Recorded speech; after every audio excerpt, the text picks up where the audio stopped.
Quality control. The operational techniques and activities that are used to fulfill the requirements for quality. Inspection. A major component of quality control. One or more characteristics of a product or service are tested, examined, and measured, and the results are compared with the specified requirements to determine conformity. Inspection is carried out by QA/QC inspectors.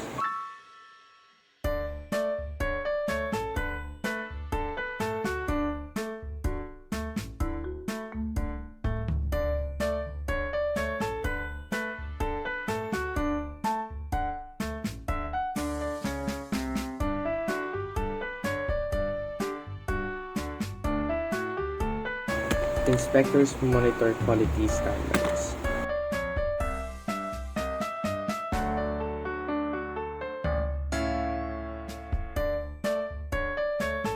Quality Control Inspector, duties and responsibilities.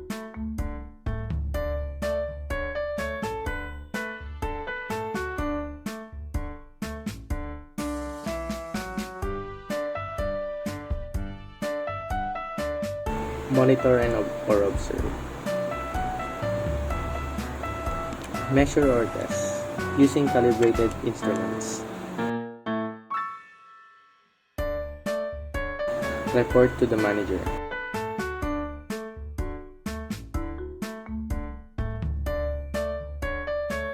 Discuss results. NCR or non-conformance report. Accept or reject. Coordination. Production team, client representative, manufacturer representative.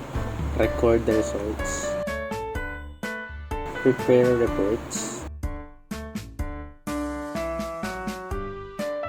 A certified inspector provides confidence, identifies problems early, reduces costly work, avoid delays, prepares and records valuable data.